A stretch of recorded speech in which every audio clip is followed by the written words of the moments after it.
నమస్కారం వార్తలకు స్వాగతం. ముందుగా ముఖ్యాంశాలు.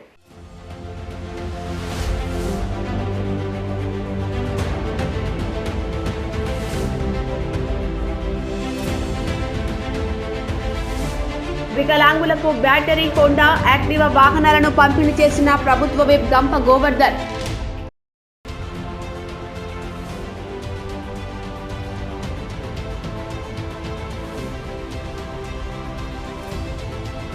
వికలాంగులకు బ్యాటరీ హోండా యాక్టివా వాహనాలను పంపిణీ చేసిన ప్రభుత్వ whip Gampa Govardhan. Health director Srinivasarao media సమావేశం. పెరుగుతున్న కేసుల దృష్ట్యా ప్రజలు అప్రమత్తంగా ఉండాలని హెచ్చరిక.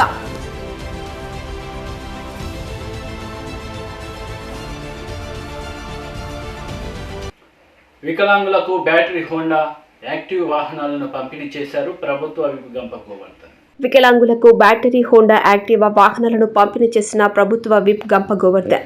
తెలంగాణ రాష్ట్ర వికలాంగుల సహకార సంస్థ తరపున మంజూరైన 4 ద్విచక్ర హోండా యాక్టివా వాహనాలను, ఒకరికి ల్యాప్టాప్, కంప్యూటర్, ఒకరికి మొబైల్ ఫోన్లను వికలాంగులకు ప్రభుత్వ విప్ గంప గోవర్ధన్ గారు జిల్లా కలెక్టర్ జితేష్ వి పాటిల్తో కలిసి పంపిణీ చేశారు.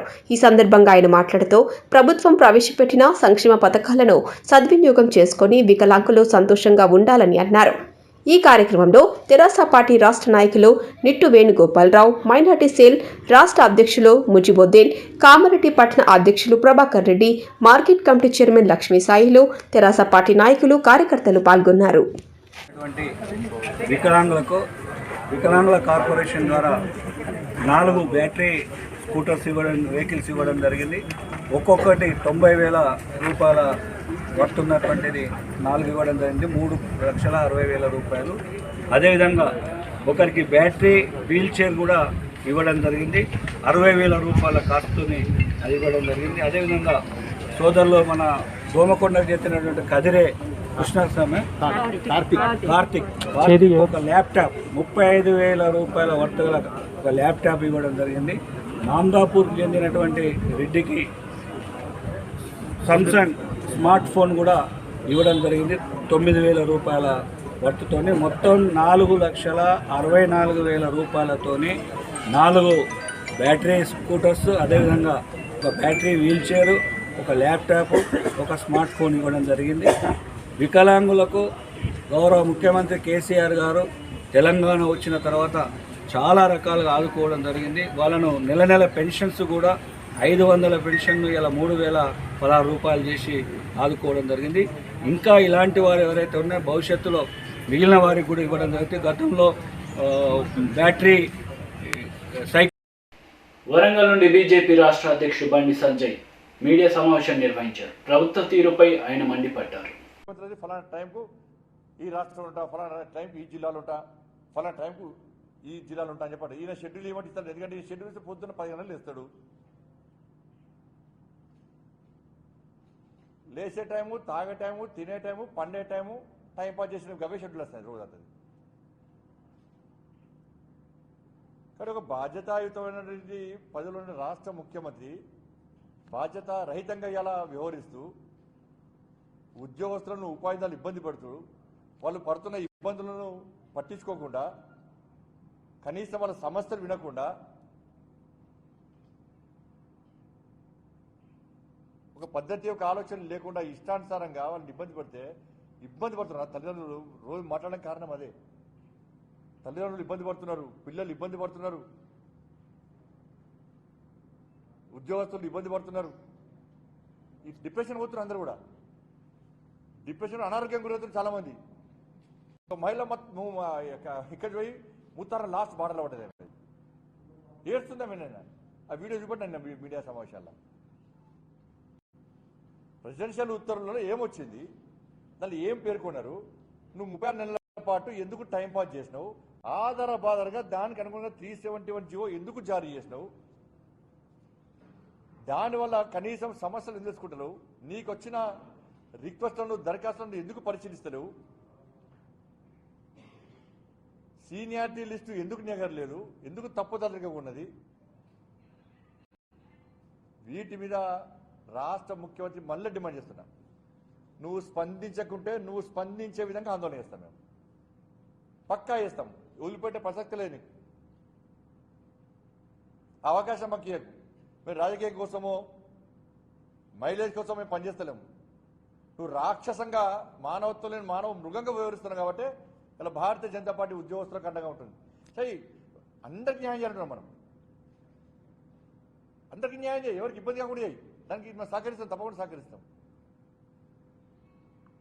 కాబట్టి వెంటనే 317 జీవోను వెంటనే ఆపేసాయి, నీ ప్రక్రియ ఆపేసాయి. శాస్త్రంగా తయారు చేయను, సీనియారిటీస్ తెచ్చుకో, ఉపాధిని చర్చించు, నాయకులతో చర్చించు, వాళ్ళ సమస్యలు విను. అప్పటి వరకు వెంటనే దీన్ని నిలిపియాలని చెప్పి భారతీయ జనతా పార్టీ డిమాండ్ చేస్తున్నది. తప్పకుండా దానికి అనుగుణంగా కార్యాచరణ రూపొందిస్తున్నాం. అవకాశం మాకు ఇవ్వకుండా ముఖ్యమంత్రి స్పందించాలని చెప్పి భారతీయ జనతా పార్టీ డిమాండ్ చేస్తా ఉన్నాం.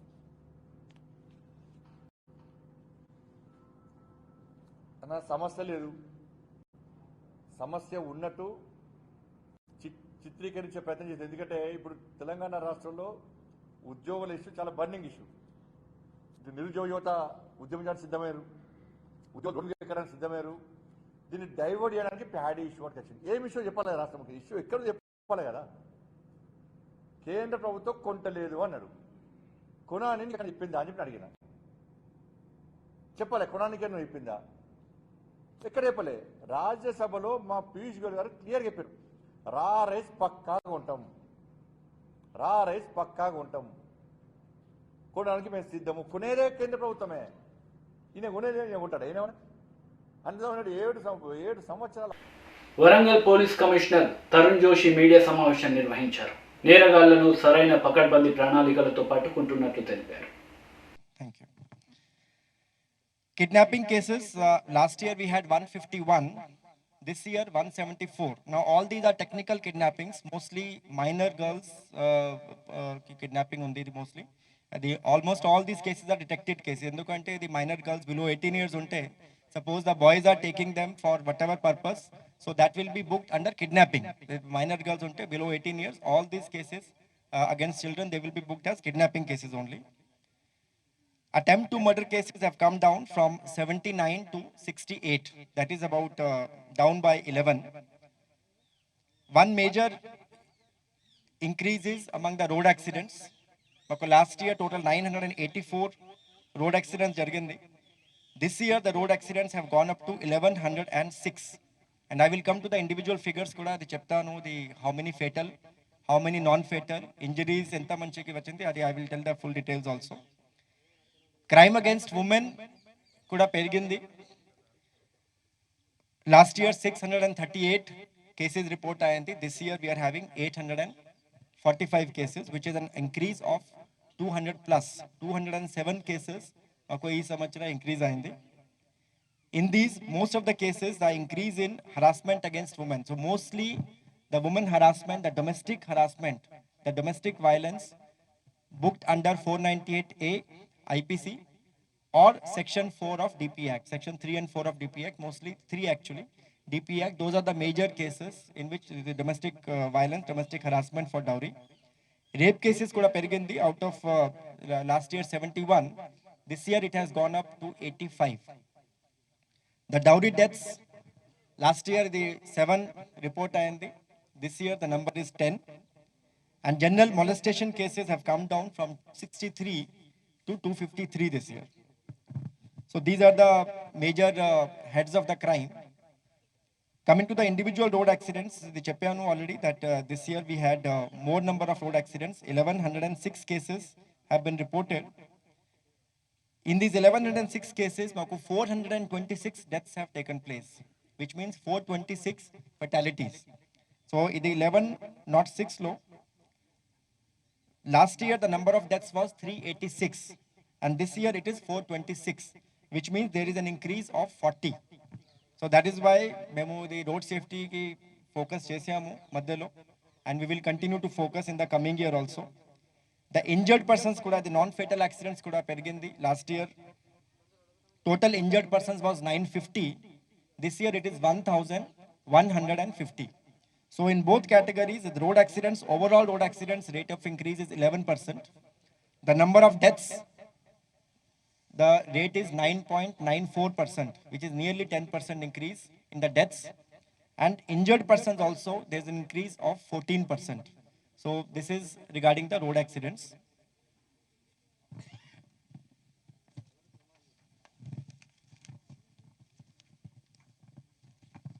Coming to the enforcement activity, the drunk drive cases, this year we have booked more than triple of the last year. Last year, memo 3,139 drunk drive cases booked chesamu with a fine of 25,65,000.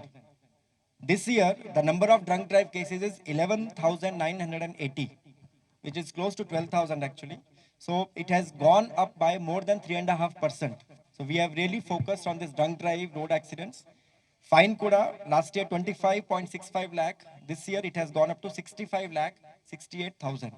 So that is the drunk drives have gone up, and the cases have gone up by 83%. Gutka cases. This year we have booked 155 cases, 217 manchik arrest chesamu.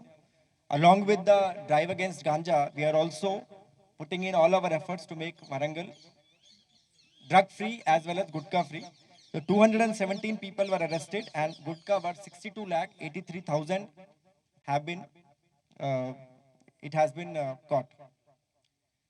Coming to the PD Act, the Preventive Detention Act, the E Act only the important criminals ante habitual offenders, lekapothe important rowdies unte, lekapothe sexual offenders or drug offenders or spurious seed offenders. So it is only booked against such category. విద్యపై ప్రత్యేక దృష్టి, అధిక నిధులు కేటాయిస్తున్న ఘనత TRS ప్రభుత్వానికే దక్కుతుందని రాష్ట్ర ఆర్థిక శాఖ మంత్రి తన్నీరు హరీష్ రావు అన్నారు. సంగారెడ్డి జిల్లా రామచంద్రపురం డివిజన్ పరిధిలోని శ్రీ గీతా భూపాల్ రెడ్డి ప్రభుత్వ జూనియర్ కళాశాలను రాష్ట్ర ఆర్థిక శాఖ మంత్రి తన్నీరు హరీష్ రావు, రాష్ట్ర విద్యాశాఖ మంత్రి సబితా ఇంద్రారెడ్డి, రాష్ట్ర శాసన మండలి ప్రొటెం చైర్మన్ శ్రీ భూపాల్ రెడ్డి ప్రారంభించారు. ఈ సందర్భంగా రాష్ట్ర ఆర్థిక శాఖ మంత్రి తన్నీరు హరీష్ రావు మాట్లాడుతూ, కాంగ్రెస్ పార్టీలో హోంమంత్రిగా ఉంటూ తెలంగాణ ఉద్యమ సమయంలో తమపై అమితమైన అభిమానం చూపిన సబితా ఇంద్రారెడ్డి ప్రేమను మరవలేమని, బయటకు ఎలా ఉన్నా లోపట మాత్రం ఉద్యమాలకు ఊతమిచ్చేవారని గుర్తు చేశారు. రామచంద్రాపురంలో అనాథ పాఠశాల నిర్మాణానికి తమ వంతుగా కృషి చేస్తామని హామీ ఇచ్చారు. నిరుపేదలకు నెల నెలా పెన్షన్లు అందించిన భూపాల్ రెడ్డి సేవలు అభినందనీయమని, గొప్ప ప్రజా సేవలతో ఆయన ఎందరికో మార్గదర్శకంగా నిలిచారని కొనియాడారు. భూపాల్ రెడ్డి అభ్యర్థన మేరకు ఆర్సీపురంలో బాలికల హాస్టల్లో నిర్మాణానికి కృషి చేస్తాం, డిగ్రీ కళాశాల నిర్మాణానికి కృషి చేస్తామని, రాయసముద్రం చెరువును సిద్దిపేటలోని కోమటి చెరువుకు దీటుగా తయారు చేస్తామన్నారు. రాష్ట్ర విద్యాశాఖ మంత్రి సబితా ఇంద్రారెడ్డి రాష్ట్ర ప్రభుత్వం విద్యపై ప్రత్యేక దృష్టి సారించిందన్నారు. గురుకుల పాఠశాలల ద్వారా దేశంలో నాణ్యమైన విద్యను అందిస్తున్న ఘనత టీఆర్ఎస్ ప్రభుత్వానికే దక్కుతుందన్నారు. విద్యపై పెట్టిన పెట్టుబడిని భావితరాల భవిష్యత్తు మనుగడ కోసం ప్రభుత్వం ఖర్చు చేస్తుందన్నారు. ఈ కార్యక్రమంలో ఎంపీ బేబీ పాటిల్, మాజీ మంత్రి పెద్దిరెడ్డి, ఎమ్మెల్సీలు, పటాన్చెరు శాసనసభ్యులు గూడెం మహిపాల్ రెడ్డి, టీఆర్ఎస్ నాయకులు, కార్యకర్తలు పాల్గొన్నారు. మీరెవరైనా గమనించిందో లేదో, నేను వేరే విషయాలు మాట్లాడదలుచుకోలేదు, ఓన్లీ భూపాలన గురించే మాట్లాడదాం అనుకున్నాం. అట్లని భూపాలన ఫేర్వెల్ అనుకోకుండా తప్పకుండా ముఖ్యమంత్రి గారికి భూపాలన అంటే చాలా అమితమైన గౌరవం, భూపాల్ రెడ్డి గారంటే చాలా ప్రేమ. ఎంతో మంది ఉన్నా భూపాల్ రెడ్డి అన్నా అంటాడు సీఎం గారు, నువ్వే ప్రొటెం చైర్మన్ అన్నాడు ఆ రోజు, ఓంగానే చెప్పేసింది. సో ఆ గౌరవం భూపాల్ రెడ్డి గారి మీద ఎప్పుడు ఉంటుంది. అయితే వారు మాట్లాడుతుంటే మీరు గమనించిందో లేదో, గొంతులో ఒక రకమైన ఇది కనబడతా ఉండే, ఒక ఆత్మీయత, ఒక ప్రేమ, ఒక తన్లాట, ఏదో చేయాలనే ఒక తపన వారి గొంతులో కనబడుతుంటుంది. అందరం మాట్లాడుతుంటాం, అది వేరు. కానీ ఆ మాటలోని ఆత్మీయత, ఆ మాటలోని తన్లాట అనేటువంటిది ఇవాళ నేను భూపాలన్న గొంతులో చూస్తూ ఉంటే నాకు ఎంతో ఇది కలిగింది. సో డెఫినెట్గా మా భూపాలన్న అంటే మా జిల్లాలో అందరికీ కూడా చాలా గౌరవం. భూపాలన్న కోరినట్టు తప్పకుండా అనాథ పాఠశాల కార్యక్రమాన్ని అతి త్వరలోనే ల్యాండ్ కేటాయించి ప్రారంభం చేసుకుంటాం. ఏమంటున్నా, ఇంకా 2 కోట్లు కానీ 3 కోట్లు కానీ నేను చేస్తా. నిరుపేదలు తల్లి లేని పిల్లలకు నేను ఒక తండ్రిగా ఉంటా, ఒక కుటుంబ పెద్దగా ఉంటా, ఆ పిల్లల మంచి చెడు నేను చూసుకుంటా, నేను అంత మంచి కార్యక్రమం స్టార్ట్ చేస్తా అని చెప్పి మాట్లాడాడు. ఇవాళ కేసీఆర్ గారు వచ్చినాక 2000 పింఛన్ అయింది. వెనకట అప్పుడు తెలుగుదేశం గవర్నమెంట్ ఉండగా పింఛన్ కావాలంటే ఊళ్ళో వాడు చచ్చిపోతేనే మళ్ళీ పింఛన్. అటువంటి కాలంలో పెన్షన్ లేనటువంటి నిరుపేదలకు ఎంతో మందికి తన స్వంత డబ్బులతో నెల నెల పెన్షన్ ఇచ్చినటువంటి మా అన్న మా భూపాలన్న గారు. అరే నేను మర్చిపోతాను, నా చేతులు కూడా ఇచ్చిన అవసరం. సో అట్లా గౌరవనీయులు మా భూపాలన్న గారు 3 సార్లు శాసన మండలి సభ్యులుగా కొన్ని ప్రభుత్వ కార్యాలయాలకు భవనాలకు కూడా ఏదైనా కావాలి మా రాజేశ్వరుల సర్పంచ్ ఉన్నప్పుడు ఈ కాలంలో భూములు ఇస్తారు. 40 మందితో మొదలైన ఈ కాలేజ్ని రోజు రోజుకు స్ట్రెంత్ పెంచాలనే ప్రయత్నంలో వారు తీసుకునే చర్యలన్నీ కూడా ఒక్కొక్కటి చెప్తూ ఉన్నప్పుడు నిజంగా ఈరోజు వారి మొహంలో అంటే చిన్న పాపని కష్ట నష్టాలు ఓర్చి పెంచిన తర్వాత వృద్ధిలోకి వస్తే తల్లిదండ్రులు ఏ విధంగా సంతోషపడతారో ఈరోజు కాలేజ్ ఇంతమంది స్ట్రెంత్తో వృద్ధి చెందుతూ ఉంటే నిజంగా వారు సంతోషపడతా ఉన్నారు. వారికి మనస్ఫూర్తిగా అభినందనలు తెలియజేస్తూ అలాంటి సహకారాన్ని అందిస్తున్న మంత్రి గారికి గౌరవ శాసనసభ్యులు కూడా మరొకసారి ధన్యవాదాలు తెలియజేస్తూ బాగా ఆలస్యమైంది. రాష్ట్రం ముందుకు వాళ్ళ సంకల్పంతో పనిచేస్తూ ఉన్నారు. చిన్నప్పుడు మా టీచర్స్ చెప్పేవాళ్ళు చరిత్ర చదవడం కాదు చరిత్ర సృష్టించాలని. అలా చరిత్ర సృష్టించిన వ్యక్తి గౌరవ ముఖ్యమంత్రి కేసీఆర్ గారు. ఏది తీసుకున్నా వారు వేసిన ప్రతి అడుగులో ఒక చరిత్ర ఉంది. తెలంగాణ రాష్ట్రాన్ని సాధించడం కావచ్చు, వచ్చిన రాష్ట్రం సాధించిన రాష్ట్రంలో ప్రతి ప్రాజెక్టు కూడా ప్రతి పథకం కూడా ఈరోజు దేశంలో ప్రతి ఒక్కరు తిరిగి చూసేటట్టు చేసిన కార్యక్రమాలు ఎన్నో. దాంట్లో మన విద్య గురించి ఆలోచిస్తేనే గతంలో మాటలకి పరిమితం అవుతూ ఉండేది, కానీ ఈరోజు కేజీ టు పీజీ అంటే దాన్ని చేసి చూపించేటట్టు అనేకమైన సంస్థలను తీసుకొచ్చి ఈరోజు విద్యాపరంగా ప్రతి ఒక్క అడుగు వేయడం జరుగుతూ ఉంది. గుర్తు తెలియని దుండగులు ఇండియన్ పెట్రోల్ బంకులో చొరబడి పనిచేస్తున్న వారిపై కర్రలతో కొట్టి 40,000 రూపాయలు అపహరించారు. నిజామాబాద్ జిల్లా దర్పల్లి మండల కేంద్రంలో ఇండియన్ ఆయిల్ పెట్రోల్ బంకుపై బుధవారం రాత్రి 8 గంటల ప్రాంతంలో దుండగులు దాడికి పాల్పడి 40,000 ఎత్తుకెళ్లారని బంకు యజమాని పోలీస్ స్టేషన్లో సమాచారం అందించగానే సిఐ శ్రీశైలం సంఘటన స్థలానికి చేరుకొని వివరాలు తెలుసుకుని తెలిపిన ప్రకారం సుమారు 4 మందికి పైగా గుర్తు తెలియని దుండగులు బంకు వెనుక వైపు నుండి వచ్చి రాళ్లతో మెరుపు దాడి చేశారని, దాడి చేయడంతో గది అద్దాలు పగిలాయని, కర్రలతో ఫర్నిచర్ను ధ్వంసం చేశారని, బంకులో పనిచేసే రామ్దాస్పై దుండగులు కర్రలతో దాడి చేయగా చెయ్యి పైకి కొట్టగానే అక్కడి నుండి రామ్దాస్ బయటకు పరిగెత్తాడని, దుండగులు బంకులోని క్యాష్ కౌంటర్ను వెనుకకు తీసుకువెళ్లి పగలగొట్టి పొలాల గుండా పరారయ్యారని, క్యాష్ కౌంటర్ నుండి సుమారు 60,000 వరకు నగదు ఉండగా దుండగులు ఎత్తుకెళ్తుండగా రామ్దాస్ కేకలు వేయడంతో సమీపంలోని గ్రామస్తులు వచ్చి గాలించినప్పటికీ వారి ఆచూకీ తెలియలేదని బంకు యజమానిని వివరాలు తెలపడంతో సిఐ సిబ్బందితో కలిసి చుట్టుపక్కల గాలింపు చేపట్టినప్పటికీ దుండగుల జాడ కనిపించలేదని, సీసీ ఫుటేజ్ పరిశీలించి క్లూస్ టీం, డాగ్ స్క్వాడ్లతో దర్యాప్తు చేపట్టామని, చోరీకి పాల్పడ్డ దుండగులను పట్టుకుంటామని అన్నారు. అనంతరం నిజామాబాద్ ఏసీపీ వెంకటేశ్వర్లతో కలిసి సిపి నాగరాజు సంఘటనా స్థలానికి చేరుకొని కేసు నమోదు చేసుకొని అన్ని కోణాల్లో దర్యాప్తు ప్రారంభించామని తెలిపారు.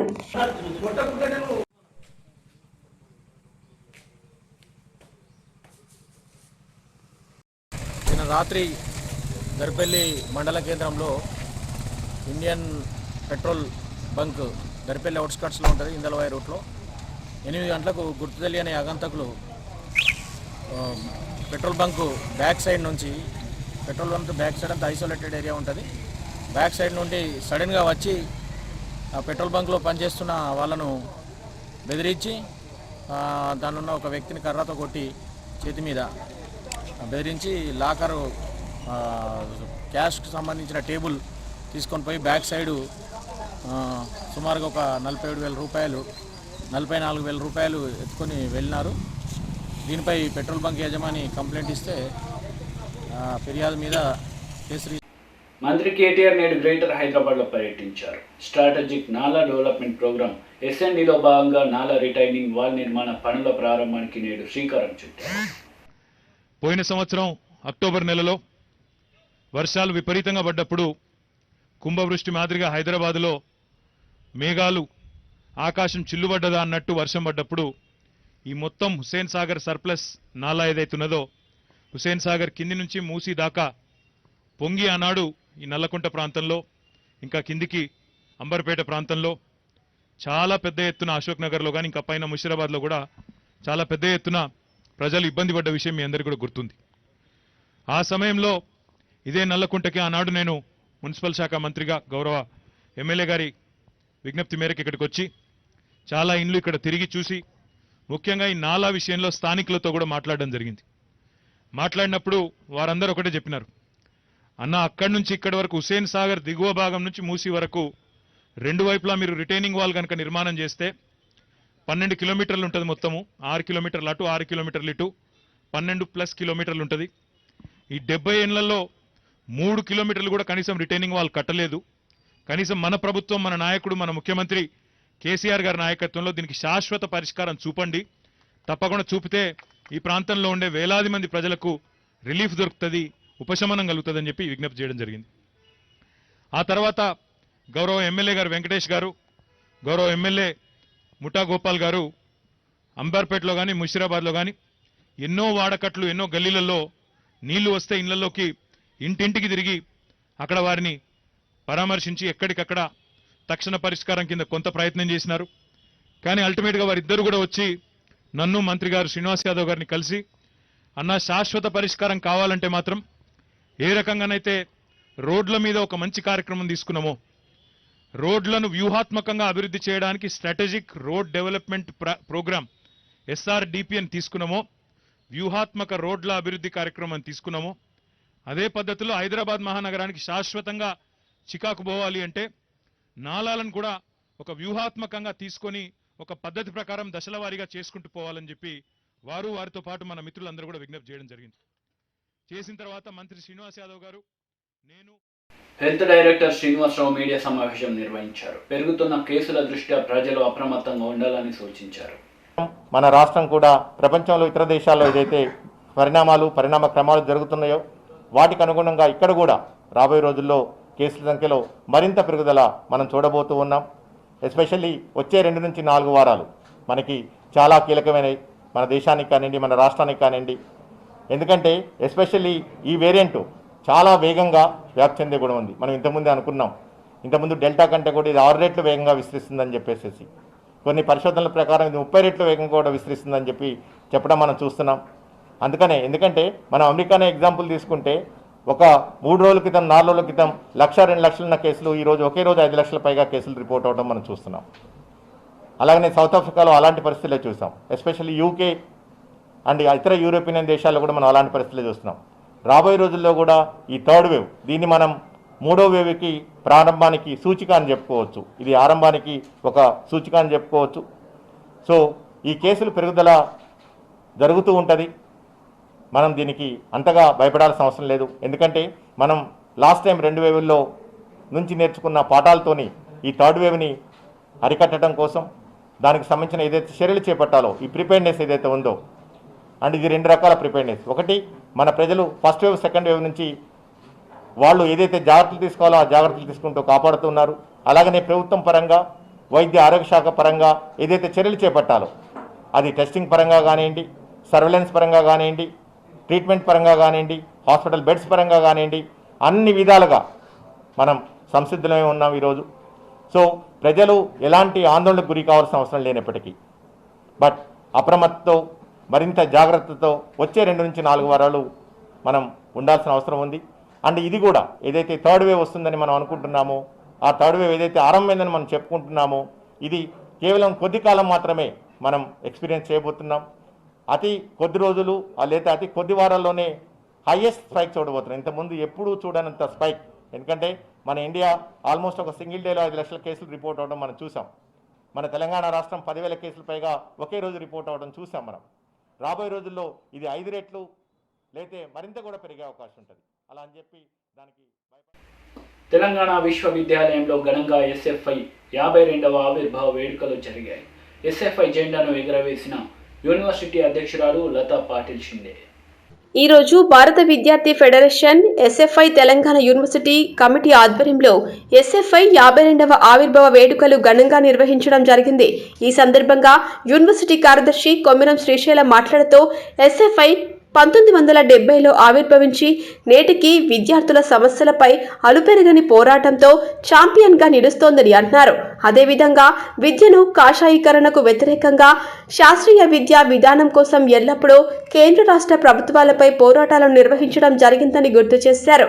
అదేవిధంగా కేంద్ర ప్రభుత్వం తీసుకొచ్చిన నూతన జాతీయ విద్యా విధానాన్ని తిప్పికొట్టాలని పిలుపునిచ్చారు. అదేవిధంగా భారతదేశంలోని ప్రతిష్ట కలిగిన జేఎన్యూ, హెచ్సియు అనేక యూనివర్సిటీలలో మతోన్మాదులను మట్టి కల్పించి విజయ దుందుబి మోగించడం జరిగిందని అన్నారు. అదేవిధంగా స్వాతంత్రం, ప్రజాస్వామ్యం, సోషలిజం లక్ష్యాలతో ఏర్పడి చదువు పోరాటమనే నినాదాలతో ముందుకు సాగుతోందని కొనియాడారు. అదేవిధంగా అమరుల త్యాగాల బాటలో నడిచి శాస్త్రీయ విద్యా విధానం కోసం పాటుపడతామని అన్నారు. అదేవిధంగా తెలంగాణ యూనివర్సిటీలోని విద్యారంగ సమస్యల పరిష్కారం కోసం మరియు 1.4.3 ప్రకారం ప్రొఫెసర్ పోస్టులను భర్తీ చేయాలని భవిష్యత్తులో ఉద్యమ కార్యాచరణను ఖరారు చేసి రాష్ట్ర ప్రభుత్వంపై సమరశీల పోరాటాలకు నాంది పలుకుతోందని అన్నారు. ఈ కార్యక్రమంలో యూనివర్సిటీ ఉపాధ్యక్షులు రాహుల్, ముస్తఫా, షేసు, సహాయ కార్యదర్శులు క్రాంతిరతన్, నవీన్, నాయకులు విశాల్, రాజేందర్, శ్రీశైలం, శరత్, తేజస్విని, రమణి, పవిత్ర, అనూష, దీపిక, ప్రవీణ, సాయి, పవన్, సంజయ్ తదితర నాయకులు పాల్గొన్నారు.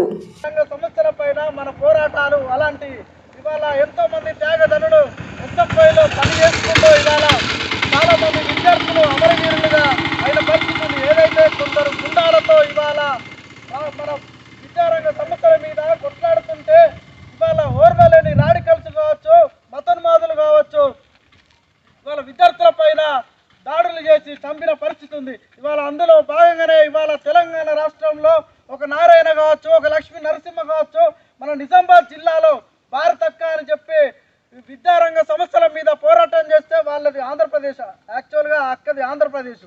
వాళ్ళ నాన్న ఒక టీచరు, ఆ టీచర్ ఇక్కడికి బోధనలోకి అంటే ఆయన డిప్యుటేషన్ వల్ల ఇక్కడికి రావడం జరిగింది. అయినా కానీ వాళ్ళ అమ్మ నాన్నలతో ప్రోత్సాహంతో ఆమె ఎస్ఎఫ్ఐలో పనిచేస్తుంటే ఇవాళ ఇదే ఏదైతే నిజామాబాద్ గడ్డలో కామ్రేడ్ భారతి ఇవాళ పోరాటాలు ఏదైతే విద్యార్థులను ర్యాగింగ్ చేస్తున్నారని చెప్తే వాటిపైన ఆమె పోరాటాలు చేస్తే వాటిని ఎవరో అయితే సహించలేక ఆమెను ఆత్మహత్య చేసిన పరిస్థితి, అంటే చంపిన పరిస్థితి ఉంది.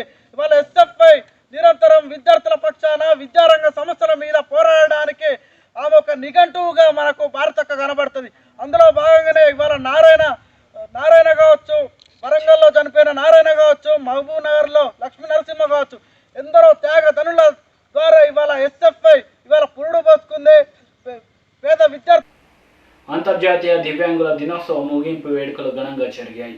వికలాంగులకు నిత్యావసర వస్తువులు, కుట్టు మిషన్లు, ఔషధాలు అందించి బీజేపీ నాయకులు మాజీ జడ్పీటీసీ శ్రీకాంత్ గౌడ్ తన ఔదార్యం చాటుకున్నారు. సంగారెడ్డి జిల్లా పటాన్చెరు మండలం ముత్తంగి గ్రామంలో అంతర్జాతీయ దివ్యాంగుల దినోత్సవం ముగింపు వేడుకలను మాజీ జెడ్పీటీసీ శ్రీకాంత్ గౌడ్ ఘనంగా నిర్వహించారు. దివ్యాంగులకు నిత్యావసర వస్తువులు, కుట్టు మిషన్లు, మందులు అందజేశారు. వివిధ రంగాల్లో రాణిస్తున్న దివ్యాంగులకు శాలువాలతో సత్కరించి నగదు బహుమతిని అందజేశారు. ఈ సందర్భంగా ఆయన మాట్లాడుతూ అంగవైకల్యం లోపం కాదని, ఈ సమాజంలో అన్ని అవయవాలు సక్రమంగా ఉండి కూడా దొంగతనాలకు, మోసాలకు పాల్పడుతున్నారని, అలాంటి పాపాలకు దూరంగా ఉండేందుకు దేవుడు మిమ్మల్ని ఇలా మనుషుల రూపంలో ఉండే దేవుళ్లను సృష్టించారని తెలిపారు. వైకల్య లోపమని కృంగిపోకుండా తమలోని ప్రతిభను వెలికితీసి సమాజం మనవైపు చూసేలా కృషి చేయాలని కోరారు. తాను ఉన్నంత వరకు తనకు చేతనైనంత చేయూత ఎల్లప్పుడూ అందిస్తానని హామీ ఇచ్చారు. దివ్యాంగులను చూసి జాలి చూపి వారికి తక్కువ చేయకుండా వారిలోని ప్రతిభను గుర్తించి చేతనైన సహాయము అందించాలని, వారిలో కూడా చాలా ప్రతిభను దాగి ఉంటాయని వాటిని గుర్తించి చేయూతనివ్వాలని కోరారు. నిజంగా కూడా ఎందుకంటే మిమ్మల్ని ఎక్కువసేపు కూర్చోబెట్టే ఇష్టం లేక ఈ కార్యక్రమాన్ని అంగు ఆర్భాటాలు లేకుండా మీరు ఎంజాయ్ చేసే విధంగా చేయాలనే కొద్ది మందిని మాత్రమే పిలవడం జరిగింది. ఎందుకంటే వచ్చిన వాళ్ళని మనం రెస్ట్రిక్ట్ చేయలేము. వాళ్ళ ఆవేదన, వాళ్ళ ఆతృత ఎందుకంటే కొందరికి విషయాలు చెప్పాలన్నతో చాలా సమయం అయిందో మీరు ఎక్కువసేపు కూర్చోలేదన్న ఒకే ఒక ఆలోచనతో. కానీ మీ కార్యక్రమం కాబట్టి ఏదో పూలను చేద్దాం మామ అనిపించి చేతులు దులుపుకుందాం అనేది కాకుండా మీరు సమాజంలో ఎంత ముఖ్యమో మీకు తెలవాలని. ఎందుకంటే మీ దాంట్లో చాలా మంది ఇతరుల అభిప్రాయం, ఇప్పుడు కుల వివక్ష అనే ఒక మహమ్మారి ఉండేది, అది పోయింది. కుల వివక్ష మళ్ళా గుర్తు చేయాలంటే వాళ్ళే చెప్పాలి. అంగవైకల్యం అనేది, ఆ డిసేబిలిటీ అనేది, డిఫరెంట్లీ ఏబుల్డ్ అనేది, ఇట్లా వివిధ పేర్లు పెడుతున్నప్పటికీ మనం తానే కాదు. అన్ని మంచిగా ఉన్నాడు, ఏం చేస్తున్నాడు, దొంగతనాలు చేస్తున్నాడు, రేపులు చేస్తున్నాడు, నలుగురిని ముంచుతున్నాడు, కానీ మీరు అవేవి చేయట్లేదు కదా. దేవుడు అందుకనే ఆ పాపాలు మీకు వద్దని చెప్పే ఇట్లా ఇచ్చిందని అనుకుంటున్నాను. వార్తలు ముగించే ముందు ముఖ్యాంశాలు మరోసారి.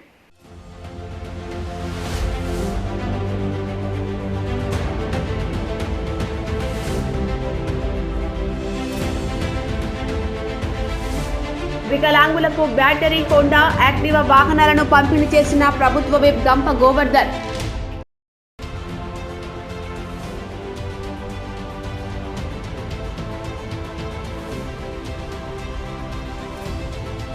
వికలాంగులకు బ్యాటరీ హోండా యాక్టివా వాహనాలను పంపిణీ చేసిన ప్రభుత్వ విప్ గంప గోవర్ధన్.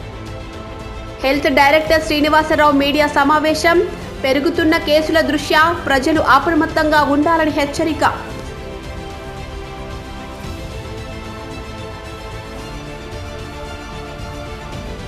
ఈ వార్తలు ఇంతటితో సమాప్తం. తిరిగి ప్రసారమయ్యే వార్తలు మళ్ళీ కలుద్దాం. అంతవరకు సెలవు. నమస్తే.